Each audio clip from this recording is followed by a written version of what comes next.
John, it's so good to see you. Thanks for taking the time. My pleasure, Sam. Amazing. Well, you and I have been talking now for, the last few months about what's going on in higher ed and kind of the path forward for great American universities. And I'm really excited to get an opportunity to chat with you about this.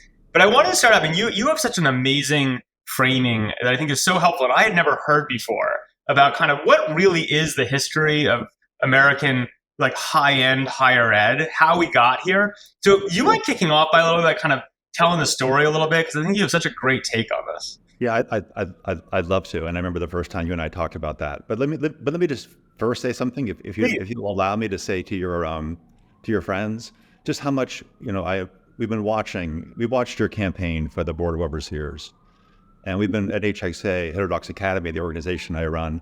We've also been watching the 1636 Forum and the way you guys work, and this idea that you have this about fronting the idea of academic excellence, about building good governance, attending to the governance issues at Harvard most of all, but other places too, and this idea of building a culture for academic freedom.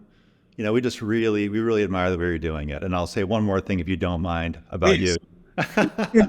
Well, thank you. There are different theories of social change, and we study them a lot at Heterodox Academy, trying to change universities. And one big branch in the theory of social change is between people who aim to fight the bad things and make a better world by slaying the dragons, and people who aim to do good things. And in the university space, you got to have some of both. There are some dragons some recent dragons that needed to be, sorry to say, slain. But building good things is a lot of power, and we see the 1636 forum is doing that. And so I just want to, as a person who does this all the time, you do it. I think, I don't know, weekends, Saturday mornings, whenever you do it. We can. No, it's a lot. Yeah. But the instincts are really interesting. So I just want to throw that out there for a warm up. Hey, thanks. And what I'd say, just I want to get into the real content on the flip side. I mean, what you guys have done at HXA is a huge inspiration. Heterodox. I mean, I think we see that in a lot of what you're doing, organizing faculty. And our question is, okay, how do we think about alums? How do we think about the broader university communities with very, very similar goals? So thank you for the serious work you guys are doing. Like, so, universities are complex beasts. Yep. And to change them, it's easy to spot individual things that are wrong with them. Yep. And over the past year, there's been burning white hot spotlights on some egregiously wrong things, anti-Semitism and more. But understanding how to move them requires understanding what they are. Yep. And to understand what they are, it really is interesting and helpful, I think, to know how we got where we are and where we came from. So can I just say a few things about that narrative? Great. I would love that. This is one of please get into it. So how did we get here? Well, there's one really powerful analysis about the current situation by my HXA colleague, Jonathan Haidt.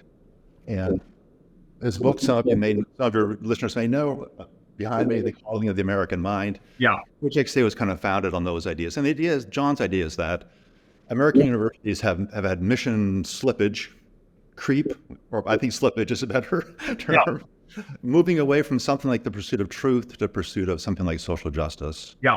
Or something like the pursuit of knowledge or excellence. Yep. Something like social activism. Yep. And that's a powerful analysis. But going back a little bit, just doing the history, and Harvard's history is really helpful to see where that comes from. Yep. Powerful as that division is between truth and social justice, it's also misleading in some ways. So it's really worth noticing that the early universities, most notably Harvard, were truly committed to truth. Yep. So there was a time when the universities were all about truth. And Harvard was the first university, and it was the first one that was all about truth. But in truth, in those days, meant religious truth. Yep. It was a deeply Puritan conception of religious truth. They were in VERITAS. The original Harvard crest with VERITAS had 3 books. 2 of them were open, 1 was closed.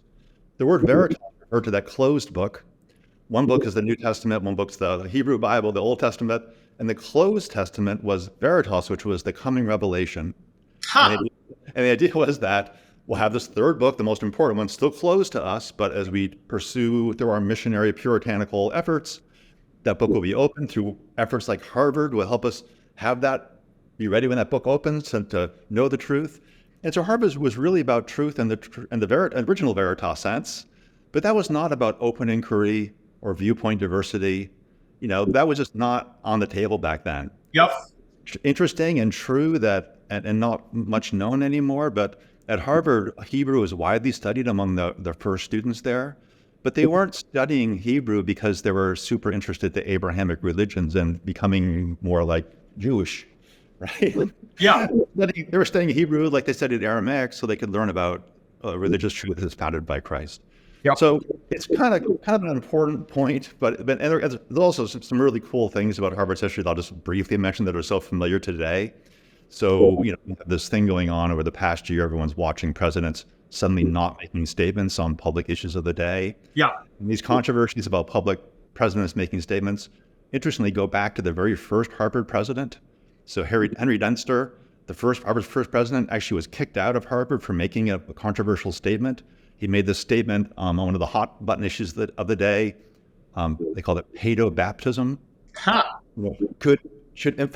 Were infants capable of being baptized or not? He came to think that they could not be baptized. He was getting an early Baptist, American Baptist. They kicked him out because of this, the statement that he made. Other things that were so even back then, questions of presidential statements were kind of like a hot flashpoint. And also, there's interesting things that are like now too about donors. Yep. Big donors. The missions of the university and the missions of the donors were always playing this early dance from the very, very beginning.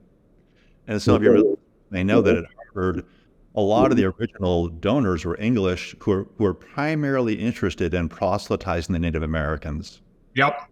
So in Harvard, there was an Indian college for a while endowed by some very wealthy English people. Yeah. They only graduated one Indian student for a bunch of reasons. The Indians like, what are you guys talking about? We don't want to go to Harvard. I didn't know it was only one. That's amazing. But the donors really wanted that, and so they're trying to bounce. But anyway, so this for the first wave, in Harvard most of all.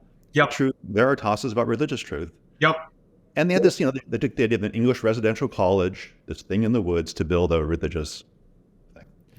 And then the really striking thing starts to happen. In the mid 1800s, Humboldt University in Germany creates this new kind of institution all about research and science. Yep. They don't care about undergrads. They don't care about collegiate stuff. They don't care about, football teams or whatever. And none of that. Yep. It's all about super German research for science. And that ideal comes to America. Johns Hopkins in the late 1800s, this new creature starts emerging in American soil. Starts at Johns Hopkins, founded 1876, then the University of Chicago, 1890. The idea of now, like, their universities are really going to be about things like open inquiry, viewpoint diversity, constructive disagreement, because they're searching for new knowledge. Science becomes central to the curriculum, not just religion, but now science. And Harvard has a really important role, especially Charles Eliot, the most long-term, 40 years, I think he was president of Harvard. I think he ended in 1909. But in that period, in the late 1800s into the early 1900s, so Eliot has these two big innovations. He starts talking about the curriculum in terms of self-direction. The students are going to come here now, come to Harvard, in some ways, not have the truth poured into their brains with a funnel, but rather they're going to decide what they want to study, what areas, what disciplines, what fields, how they can make a difference in the world, in science and math and literature, whatever it might be. He has this idea that students should be directing themselves. And he's also, at Harvard, picking up these ideas that are happening watching things at Chicago and at Johns Hopkins, and is importing them into Harvard. And Harvard now has only recently, but kind of suddenly, become rich. Harvard got rich, and sort of distanced itself around 1850. Before that, whatever, it was great. But 1850, like, this crazy thing happens with their money. Harvard, at around 1850, had their total assets were about 3 times those at Yale. So Harvard had opened up a gap financially. And then an amazing leader came in for 40 years on top of that pile of wealth now, and he does this incredible transformation.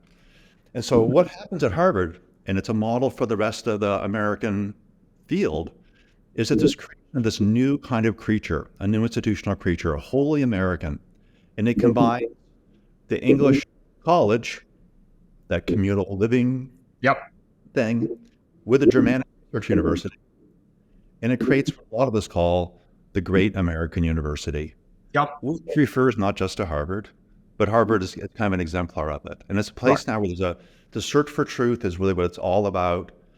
Now these ideas that HXA works to promote all around the world at our universities, viewpoint diversity, open inquiry, constructive disagreement, these are now truly the animating values of universities. And then just to finish the story, until we come to the troubles, finishing the happy part of the tale, through the early parts of the 20th century, that foundation that Eliot was a really important figure in building starts spreading across the country. There's miniaturized versions at Amherst and Williams. There's other versions of it at state schools, but that's still now this new thing, this American university. And the last piece I'll add to that story is that there's some really important things happened early in the 20th century about who owns the university, how does governance work, how should governance work, and no one really knew at the turn of the century. And it's a famous case you may know about at Stanford, where this really pesky professor named Everett Ross, a young firebrand, started making lots of controversial statements about, well, free silver, big free silver guy, but more important, he was a big critic of Chinese immigration for a whole variety of eugenicist reasons, and he got into trouble with Jane Stanford, and Jane Stanford, for a bunch of reasons, wanted him out. So Jane Stanford, the president, hey, fire this dude. This is my, I give you all this money, and you built this place. Fire this dude. It's my university. And they didn't know what to do. They fought back for a couple of years. The president hesitated and dithered and dallied for 2 years. Then they finally fired the guy. And as a result, though, a new organization was founded, the AAUP, the American Association of University Professors, as sort of the beginnings of a guild, you might say, for professors' rights and academic freedom too, initially. And that was this big idea that academic that the universities are not owned by their benefactors. And this is important for reformers, by the way. Doing that, strategically, now moving to a little bit to where we're going to go, strategically to make change happen, if you can be painted as outsiders, especially wealthy outsiders, in the university space, that's a disqualifier. It's a mark against you. So it's going to be really important to see that there was this big struggle that most people are aware of, fighting against the idea that the wealthiest people actually control the place. Something special, some special weight should be given to the insiders, the experts, because universities are not really owned by Jane Stanford or anybody else in particular, but they have a public trust. And that Harvard's obligations are not just to Harvard alums and students and faculty, though in the first instance they are, but Harvard's obligations are to our society as a whole. It's a broader set of obligations. So that's the super quick version of this incredible accomplishment, uniquely American.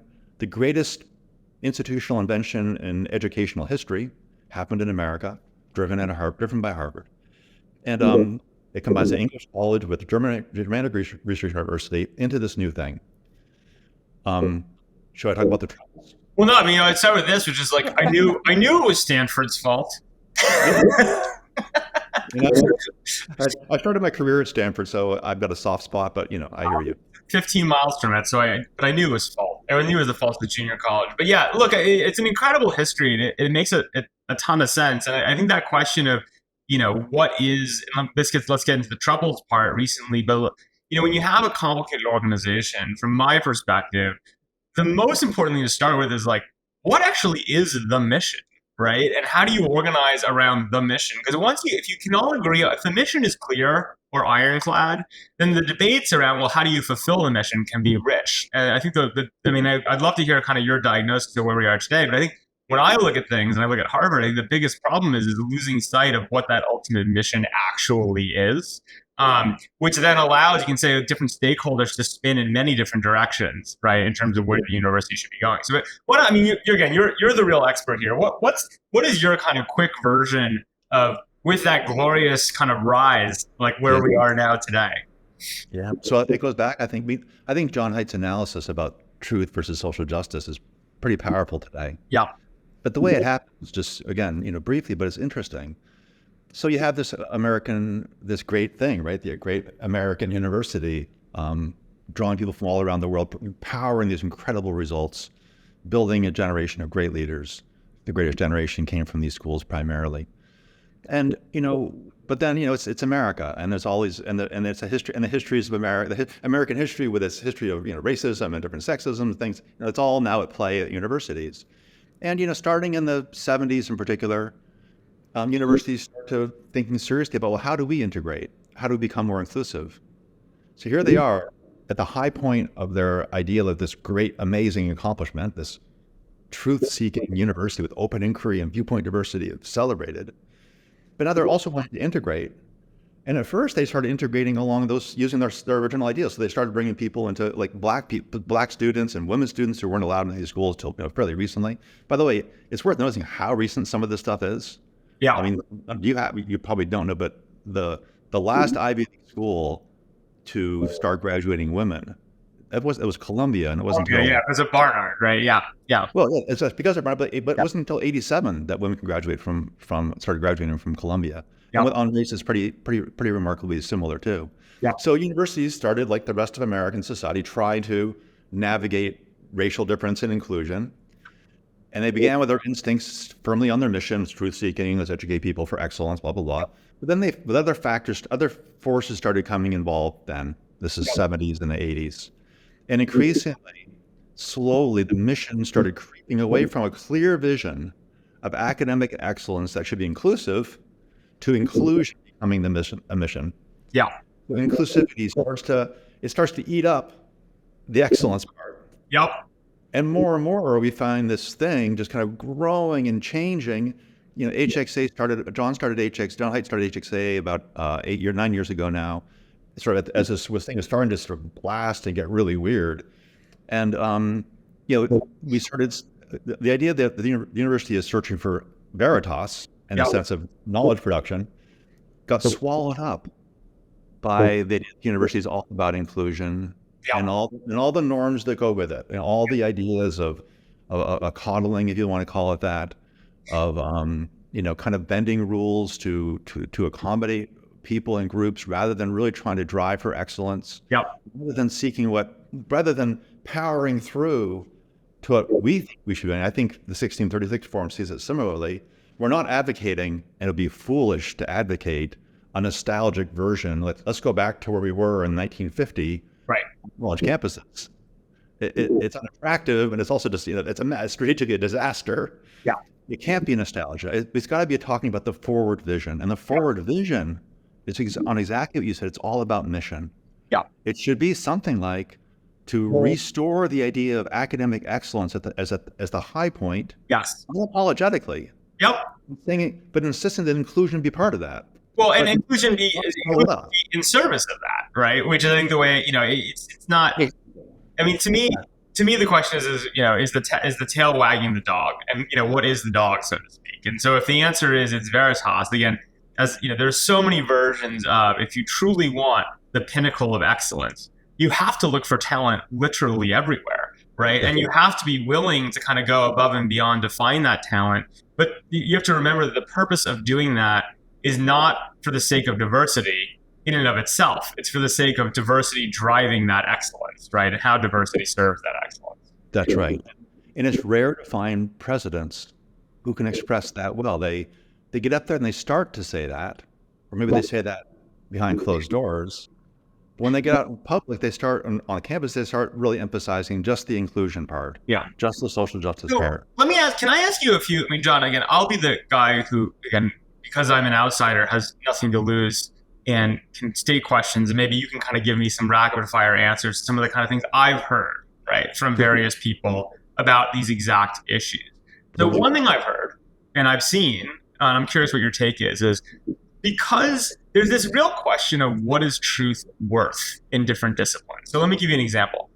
Even in 2024, it is still reasonably incontrovertible that truth is valuable when it comes to hard sciences. It is less clear, right, what that objective function is when you get into Romance languages, right? And so I think one of the things I've seen, and you can tell me where I've got this right or wrong, is that while, again, it's a complicated fabric, universities are a combination of many different departments and many different groups in many different places, And a lot of these issues are more intense where the objective function of truth is less clear. Is that, if I got that right or wrong? I think that's right. But I would say that the roots of that attack on truth and objectivity, which is also an attack on excellence, it's an Yep. attack on merit, it's an attack on, frankly, liberal principles of American free market democracy. Yep.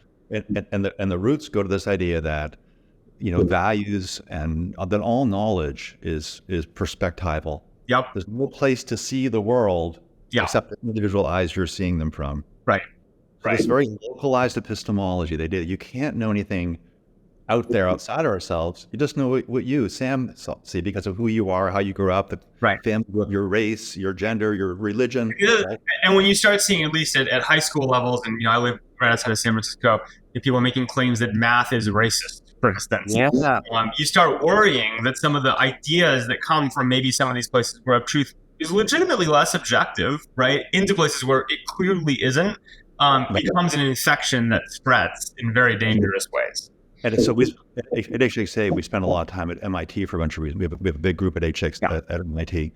And at MIT, it's been fascinating to watch it play out there because even there, this idea has made inroads. Yeah. And so you may have seen MIT just last week. Yeah. I mean, they've gotten rid of DEI statements. I thought that was fabulous. Incredible, really good, and really important. It's going to be symbolically important across the space. Yeah. But just think of the other side for a minute. They actually had DEI statements. Yeah. So here they are, right? Yeah. These incredible people and working in hard sciences. Understand? Well, now at the end of this, you're a super talented young person. You're going through graduate school. You're cooking it up. You're crushing it. You're working in stem cells or something, and you come through CRISPR technology, whatever it is, right? You're coming through, and at the gateway they say, "Wait a minute, show us your commitment to racial diversity." And you're like, "I don't do that." Yeah. But even MIT. Yeah. Was convinced and seduced, in my view, into doing that and requiring that of their candidates. Yeah. So that's a real sign of how bad it's been. Let me push in another direction, which is I've heard a lot from people and stakeholders that I've spoken to, which is, I think, a legitimate issue that maybe have gone in the wrong direction, which is, if you look at what's going on in American society broadly, there is this problem that we've had so many institutional failures in other places. High school education, grade school, all the way through in so many different ways. And partially what's happening is that universities are being asked to pick up the slack for failures in lots of other places in ways that perhaps they can't. And that a little bit is socially, but even more specifically, it's educationally, right? So I think the argument becomes, hey, if you're from a underprivileged background, right, and, socioeconomically for sure, you can come up with lots of different versions of this, right? It's not an indictment of you that you're not prepared or not able to outcompete, on the entrance exams, for instance. So the question becomes, and I personally feel this very much, is like, if you had someone from an underprivileged background, categorize that however you want, who scores a 1450 on the SAT, they probably are actually higher potential than someone who came from every advantage and had a perfect score, right? Yeah. So the question is, okay, you can obviously make a judgment call, which is that, hey, if we develop this person, they will actually be a bigger contributor to truth, right? But the question is where the university can actually write those checks versus can't under its current structure, right? And how to think about those types of trades. Yeah. I mean, so I'll just mention that I taught at Brown for many years. And at Brown, I remember regularly seeing these young people, like freshmen, coming in. And the first essay they'd pass in, the students from Dalton and Exeter and Andover, they'd write these just fabulous essays. They were killers. But in the group, some of the public school kids, whatever, meh. But you'd see ideas there that weren't well executed, but you could see the talent, right? This wasn't always true, but I often found, I went to public school, so I kind of delighted when I would see it, that by junior, senior year, sometimes those public school kids from less advantaged backgrounds would start cooking the hot shots that came in. They sort of they start together and they cross, right? Totally. Which is always, I was going to kick out of that. So let me ask a question about that specifically, which is one idea I've had, right? And I'm curious what your reaction is to this. Is when you think about how we evolve, to your point about not being nostalgic but thinking forward, do these rich universities need to just change the direction of how they think about a 4-year college education and say, look, it takes as long as it takes, right? Meaning you come from an underprivileged background, you're not prepared. Instead of saying we're going to pass you along and do the great inflation thing and just get you in and out the door, which is currently what happens in a lot of places, or maybe you can disagree with that, but it's certainly what I've seen. You say, look, you want to come to Harvard, there are standards and they're super high for what it means to be academic excellent. And the good news is we can afford it. Like if you want to be here for 6-7 years to make it up, right? We're here for it. But it's a different model than the 4 years in and out that has historically prevailed in some of these colleges. So there's some experiments like that going on. Like at Northwestern Law School, they're thinking about a 2-year program instead of a 3-year program. So there are people tweaking on the edges like that. I mean, I just tell you frankly, when I think about someone being sent to Harvard now for 7 years instead of 4 as an undergrad, I worry a little bit about what happened. More. I mean, because I guess the question for me is like, you think about, again, I go back to this question of if excellence is the goal, and we accept the fact that like society is really complicated. There's a lot of things that are beyond universities' controls, right? Yeah. And so, but if our goal is to produce excellence, full stop, the question is like something's got to tweak, right? You got to release something, unless you say, hey, we're going to take the top, 1,600 scores on the SAT, right? And that's just what we're going to graduate, which I don't think anyone thinks is probably right. Like the question is like, what constraints do you release, or or what do you change about the model in your mind, given infinite flexibility? And I would start with the students. I think there's a question about professors, et cetera, on that. But well, can I just change one thing you said? So sure. I think the thing is that. So we're talking about what's the goal, right? Yeah. What's the mission? I mean, this we say excellence, right? But it's worth unpacking that a little bit, because we're not trying to train people to all go become professors. Right. I mean, a lot of professors come out of Harvard, but that's not the primary function. That's not what happens. We're training people to be leaders. Right. And leaders in industry, creative leaders who do entrepreneurial things, leaders politically. We're training, really that generation that you have to, a new great generation. And what we're seeing out of universities, or we're all vividly watching now unfolding on campus over the past year and the past few months especially, this is not the kind of leaders we need in a free society. This does not bode well for where we're going. But what are we looking for?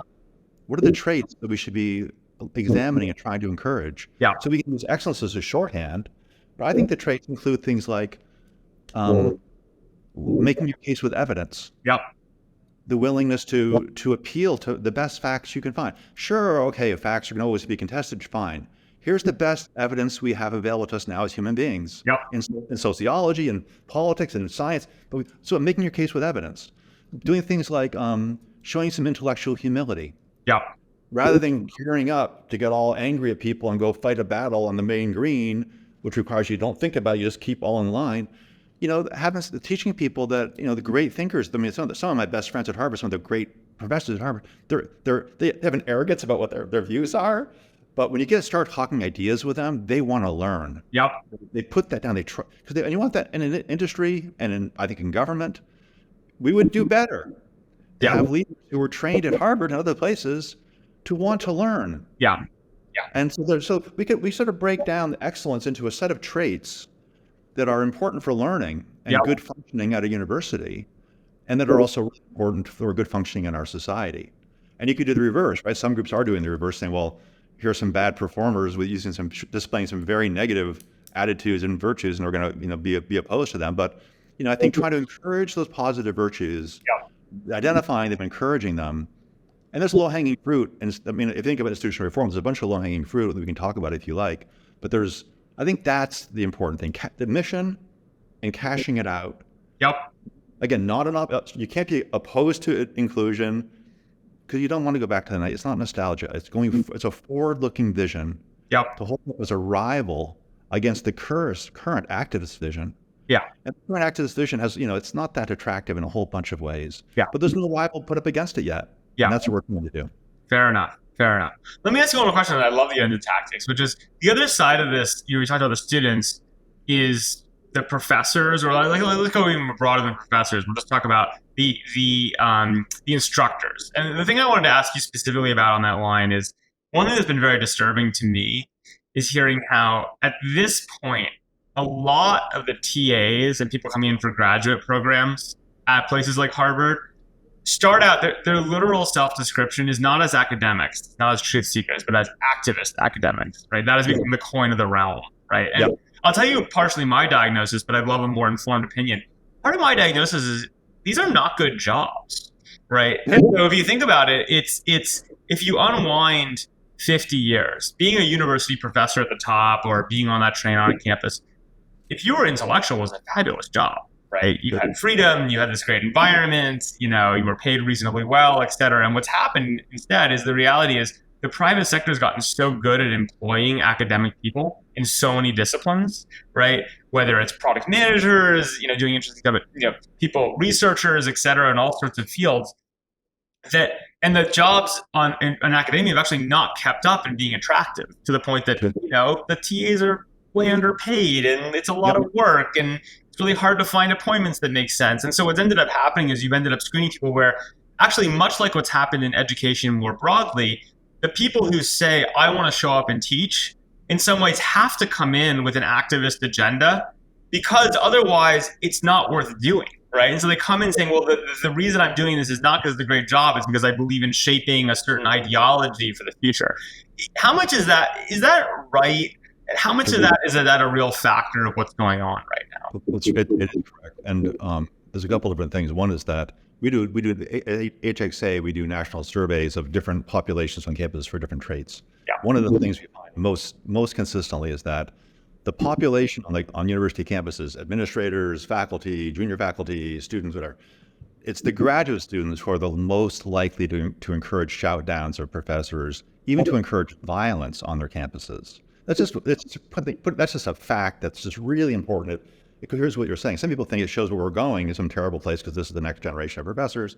I think it says something more about what campuses are like right now, because students are encountering these very often politicized radical types in their classes, doing a lot of their grading for them. So it's a really it's a super negative thing. You know, one thing I've noticed, you know, at Harvard, the irony is we're talking about a minority here still. I think one of the things that encourages me about a lot of the work that we're trying to do, and you're obviously doing at big scale nationally, is again, it's a classic American thing. Like the 80% is like in a pretty good place, right? It's the very, very loud 20% that's a real issue in a lot of ways. And so it's interesting at Harvard, one thing I've noticed is, you know, the rise of applied math and computer science has been dramatic, right? And I've always thought, well, that's partially because candidly, it's, you know, people are very career focused now. Harvard has never sent more people, ironically, into banking and consulting than they do now, right? There's a lot of like kind of things going on with that. But it's also, I think to myself, it's like, given the tilt of who's grading different papers and kind of this activist academic bias in a lot of ways, if I were on campus now versus when I was on campus,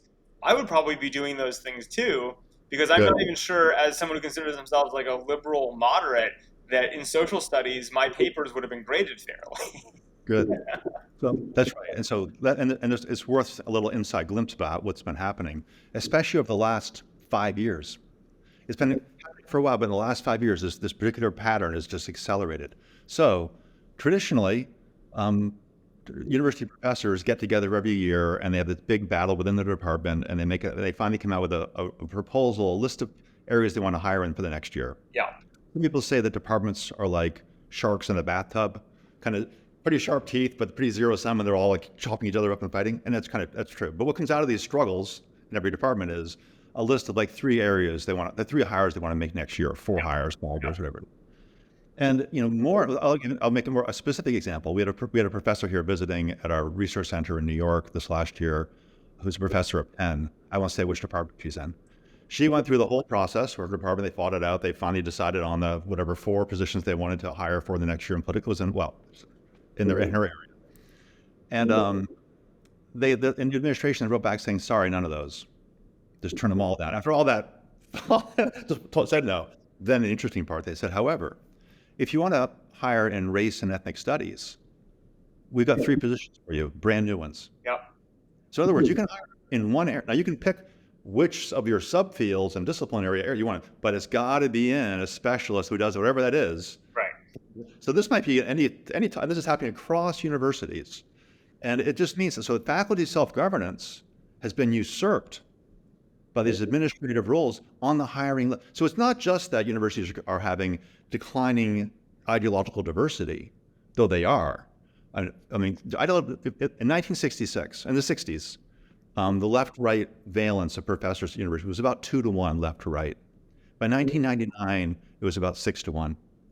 By 2010, it was about 25-to-1. Look at junior faculty now, Yep. it's 49-to-1. Wow. In some fields, in some like anthropology, in some fields, it's X to 0. So, and that's not all happened. Those are long-term trends, but but in the last few years, there's been this acceleration. University presidents often say, "Well, diversity, what can I do about it? It's hard to hire for diversity. There's no pipeline." Why is there no pipeline? Yeah. Because every smart person who's in grad school hears, "Oh, you better write a dissertation in race and ethnic studies, or you aren't going to get a job." Yeah. There's a very, very few. Where and there are things, and that shows once you diagnose the problem and sort of see how it works on the inside, you can start thinking about intelligent solutions that could be attractive to professors. Yep. I guess who wants to hire truly great scholars, until they get completely co-opted, they still want to hire great scholars. That's why they fight like sharks in bathtubs, but they're not allowed to. So let's get into that. I mean, I want to give an opportunity to get through, because again, and it's exciting to diagnose the problems, right? And kind of in more specificity. But you guys have been doing so much thinking about, okay, so what do you do? Like, what is the path forward? Other than advocacy and things like that, what are the tactical things that can be done in 2024 to get back to a direction that prizes excellence and kind of fixes some of these problems? I've got a list of my favorite. So on my list of favorites, Yeah. in part because I think it's surprisingly low hanging.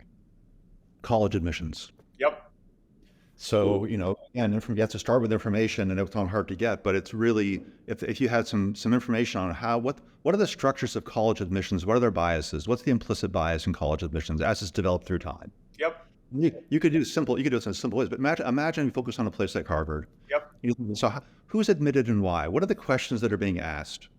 How are those questions different than the way they were asked 5 years ago, 10 years ago, 15 years ago? What's changed, right? Because you'll find that, and this is happening across the country, that increasingly the questions that are being used to evaluate people are emphasizing activist kind of activities and moralities. Yeah. Well, and who's making the selections? For you could do it in a simple way. What are the public records? Get a voter registration, do an NPR kind of sting, sorry to put it this way, but just what are the voter registration of the Harvard admissions people, inside, outside? How does that what's the whole structure? Yeah. And say, well, so what are you trying to get? If you're trying to create a culture of open inquiry and constructive disagreement, a community of learners who come together to learn from one of each other's different viewpoints, if that's what you're after at Harvard, let's say, that's what your mission implies. Is your admission structure actually designed to do that? Yeah. Or is it likely to be assembling people who accept these, or who are going to be easy targets, sorry to say, for some of these destructive, people with their flutes drawing the students astray on the campuses and to the greens and onto the protesting campus? Yeah. So that's for what it's worth, I think the answer to that is fairly clear, although probably needs to be documented systematically in a way that people understand. But my favorite anecdote on this is Harvard's current set of admissions essays. The first question is not even a question; it's a sentence. Harvard believes in diversity, period. Right, and then it's like, how are you diverse? Right, but I think it's very telling, right, that that's kind of the place it's gotten to.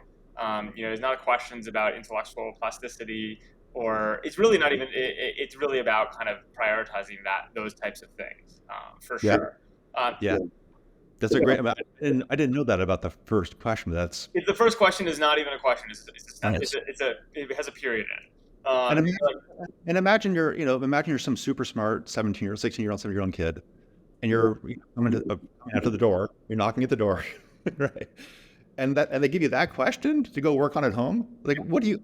It's like it's corrupting of people. Yeah. It's like instead of looking for integrity and courage and encouraging that and saying we want that from you. This is Harvard. We want the best there is of you. We're now the first time you're meeting us, coming to our door, we open the door and we say, we're Harvard. We want the best from you. Yeah. No, we're sending an ambiguous signal. We're telling you, maybe you should just play the game. So that's a super important one. Another one, I mean, you want a couple more?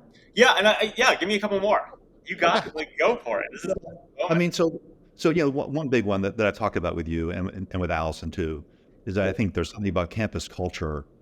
It's surprisingly low-hanging fruit. Most people on college campuses, including professors, don't really know the story of how we got to where we are. Yeah. And there's more that could be told within that story to show why it's so valuable, why it was this incredible achievement, and why we can go forward. What it would mean to go forward and truly correct the mistake and make it new again. Yeah. And just so educating for open inquiry Yeah. across different populations, undergrads, but the admissions team could all be done with this way. The professors too. At HXA, we do training programs for professors. We do retreats with 16 to 18 professors. The first one we did was actually in Cambridge for MIT and Harvard people. We do these retreats, and we bring people together so they get to know each other.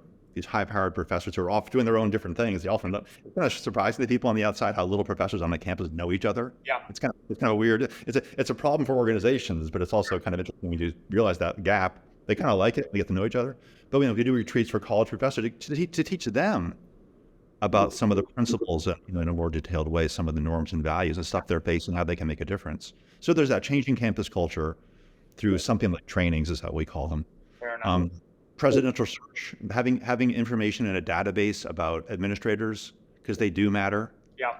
But that's not hard. It wouldn't be a hard thing for an organization to do, to develop a comprehensive database of, maybe in 3 tiers, the clearly open inquiry people that at all costs stop them, and then kind of the more ambiguous crowd would probably be the bigger echelon.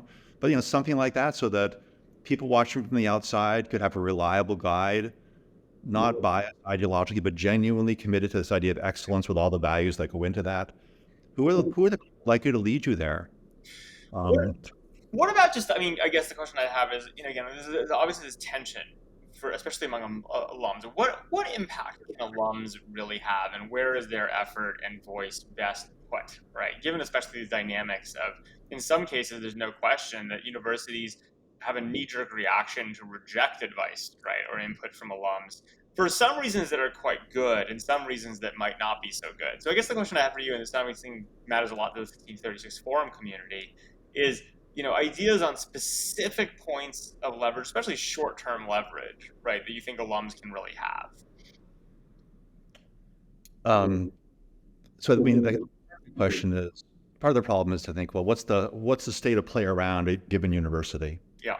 And at Harvard, for example, you're in this interesting situation where you have some extremely prominent Harvard voices. I'll just put it harshly, kind of being pains in the asses to the organization. No question. And I don't put myself among those, but I agree that those exist. and to have change, and these are stubborn organizations. Having some exogenous shock, Yeah. There's a role to play for sure. But that opens up the ground. I think it has opened the terrain for a more, I'll choose my word carefully here, a constructive, positive, an organization whose impulses are build good things rather than to fight the battles, like the 1636 forum to arise. So, I mean, I said it before, but I'm sorry, Sam, I'm going to say it again. Having an organization like yours at Harvard with you, running this and being involved in this it's a massive asset. Do I think alums can pick targets themselves? I watch them choose targets that are not very well thought out. They're understandable because you see some incident on campus and you say, I want that professor fired tomorrow. Or you see some students chanting some totally horrifying thing on your campus and you say, I want them identified and kicked off campus. Show some spine. There's some reasons those aren't crazy demands at all, but they're not deep ones. They're not likely to change things over time. They're likely to have backlash. They're likely sometimes to empower. When you attack individual students by identifying them and going negative with them, you tend to get a rally around the protect the student crowd. So you're reinforcing the status on the university, the importance and the need on the university for these administrators who are slowly but consistent every day, full time, working against the ideals of the university. So that's all kinds of unintended consequences. But I think trying to identify targets, trying to be disciplined, not just shooting off letters, because you saw a news item, but really thinking to yourself, how can I present myself as an alum as a positive player, a person exercising those values I talked about before yourself. Yeah. So if you look at the president and say, I have this vision for Harvard of what I experience and what I want for my kids and my grandkids and the future of the country is true excellence with all these kinds of virtues, and show I don't know what's going on. I don't know how to do it, but I want you to know that if you will do these things, if you'll take these steps, I will back you. I will support you. And rather than dictating particular items, a list, I think letters and expressions of principle. You can be principled in ways that are gentle Yeah. and sophisticated and positive. Yeah. Doesn't mean you're any less principled than anybody else. Yeah. But there's power in that. Yeah. And playing humility yourself when you approach the president and say, I don't know what's going on, but something's crazy going up there. Yeah. You have a plan to fix it? Tell me what your plan is, because I hope you do. Yeah.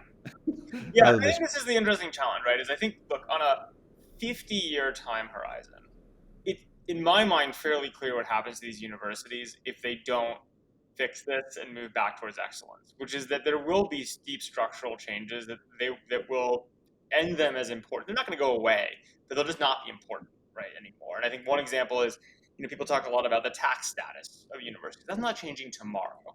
But the reality is that if you don't produce excellence for 50 years, and you are being political and you're politically involved, and really you have you're not playing a positive role in society, at some point that gets chipped away, right?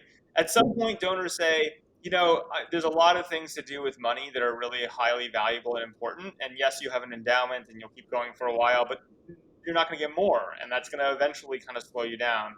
Even employers, I think there's no question that one thing is very clear is that even Harvard undergrad, which is supposed to be an academic place, is not pre-professional, et cetera. Students show up to get jobs, right? They want to come out with employment opportunities that are compelling. And the reality is the more, Harvard is not uniquely excellent, or the Ivy League is not, differentially excellent, those opportunities will just shift, right? People will stop hiring the same way from these organizations. So I think but those are very slow. But when you've hit those problems, it's already too late to some degree. Good. And then there's the short term, the super tomorrow things, which, again, to your point, it's when you have a force and you shock an immovable object or nearly immovable object, you don't do much, you don't move it very much, right? And so the question is how to create, in my mind, positive space that, if we're being honest, much like other organizations that have different priorities, whether it's, organizations that are interested in racial diversity and nothing else, which do exist, unfortunately. Like, they've done a good job, I think, of creating space politically for professors and administrators to kind of to fulfill those needs and give them air cover for them in a lot of ways. The question, I think, is how do a lot of moderates, I actually believe the vast majority of alums and the community members who believe in excellence, who believe in free inquiry, who believe in student safety, how do you create space so that the people who believe in those things can actually operate and get things done with confidence that they're going to have air cover from the outside, I think is almost the way to think about it. That's right. On the tax point, we're watching that really closely, and there's two things about it that your listeners might find interesting. One is that I mentioned that big dispute at Stanford and what came out of it, this idea of academic freedom. But the key piece of academic freedom in 1915, 100 years ago, was that the claim that the best way to protect academic freedom was through academic self-governance. Let universities govern themselves. And that went on for 100 years. But as we're seeing now, most vividly in places like Florida, but in other places too, there are people who are saying, you know what? You can't allow these universities to govern themselves because they won't protect academic freedom. Yeah. They've proven it. So there's that idea, if you care about academic freedom, and in some places, whether they care about that or something else, we could argue about, but if you care about academic freedom, it's no longer clear that academic self-governance is right. And then the second point that's really important about taxes, there was a big study by openthebooks.com, a nonprofit that I had the founder on my podcast a few days ago. And so they look at organizations and taxes and who pays what government spending. And one of their big findings after the disastrous congressional testimony, they looked into the Ivy Leagues plus Northwestern and Stanford, and they found that those schools make more money every year from government direct subsidies and tax breaks than they do from tuition. Yeah. So Who's our constituency of the elite schools like Harvard? Harvard, in fact, is one of the bigger ones. The gap there is even bigger. It's not the students who keep saying these are our endowments. We don't want. We're going to say no. It's the federal government. Yeah. Who's that? Yeah. It's the people. Yeah. So the universities are in the crosshairs on this now in a way they haven't been before. Yeah. I think it's a healthy thing. Yeah. I think without intense pressure from the outside, then without that, the inside players like our HXA members, 53 at Harvard who started the council, our group of hardcore people, they're outgunned just everywhere they look. Yeah. But once that pressure starts happening, for universities to reform themselves first, or else, then we'll see. Yeah. Yeah. Well, look, in the end of the day, I think the reality is that, and to your point, I love how you're framing and some of the history of why universities were so great in America, why they are so great, and why they're able to produce what they were able to produce, in terms of world culture and science and kind of driving the world forward in the last 100 years. And again, the reason I think this is worth everyone's time, and especially in 1636 Forum, the whole thing is most alums have very rich lives. They have a lot of things they care about, and so the question is, how much do you really care about your college? Like, what's it worth? Like, is it actually? And I think that for me, it does feed into this thing, which is these are important American institutions that matter, and they matter for our culture and the pursuit of truth broadly. And I'm an optimist. I believe we can get them back in that direction. But without that, the reality is they'll end up being, in some ways, these zombies of culture, right? Arguing they want freedom from politics while themselves being highly involved in politics, which I think is just a thing that is not sustainable. So I agree. If I can just add, one of the things again that I really admire about the forum is that you seem to be working on this insight that's fundamental, and that's that institutions are always in a process of becoming. Yeah. There's no such thing as what Harvard is, or it's changing it's changing through time, whether we like it or not. And the question is, what will the change be? What will the direction be? And all of us who care about these places, we're playing a role. If we're silent, we play a role. Yep. If we go off on them, we're playing a role. Yep. If we build constructively, we're playing a role too. But there's no choice there's no way to avoid the fact these institutions are changing. Amen. And the question is, what's our generation going to do? What's our legacy going to be about these universities? Yep. Are we going to let them go away, or are we going to try to save them? Yeah. And I think I spent a year at Harvard as a research fellow, and a lot of students have gone there for various graduate programs and things through the years. It's a fabulous accomplishment. Yeah. And it's a treasure. Yeah. Worth saving, and other places too. Penn and Brown. I would say Brown too. These places. I can't resist adding that. There you go. Well, John, listen, I really appreciate you taking the time and kind of telling us kind of the broader story and walking us through kind of the work you're doing and the things approach. I mean, we're obviously committed as a community to being helpful and driving as we can as alums, and I'm excited that I think working with organizations like yours, right?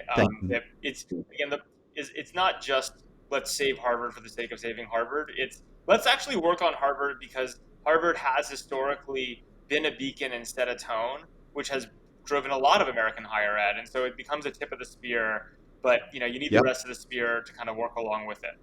Not a great metaphor, but you get the point. Anyway, it's a network. It's a network, yeah. and they're all watching each other. Amen. John, thank you so much for your time this morning. I'm excited to share this with our community, and we'll speak soon. Sam, talk to you soon. Thank you so much. Thanks so much. Ciao.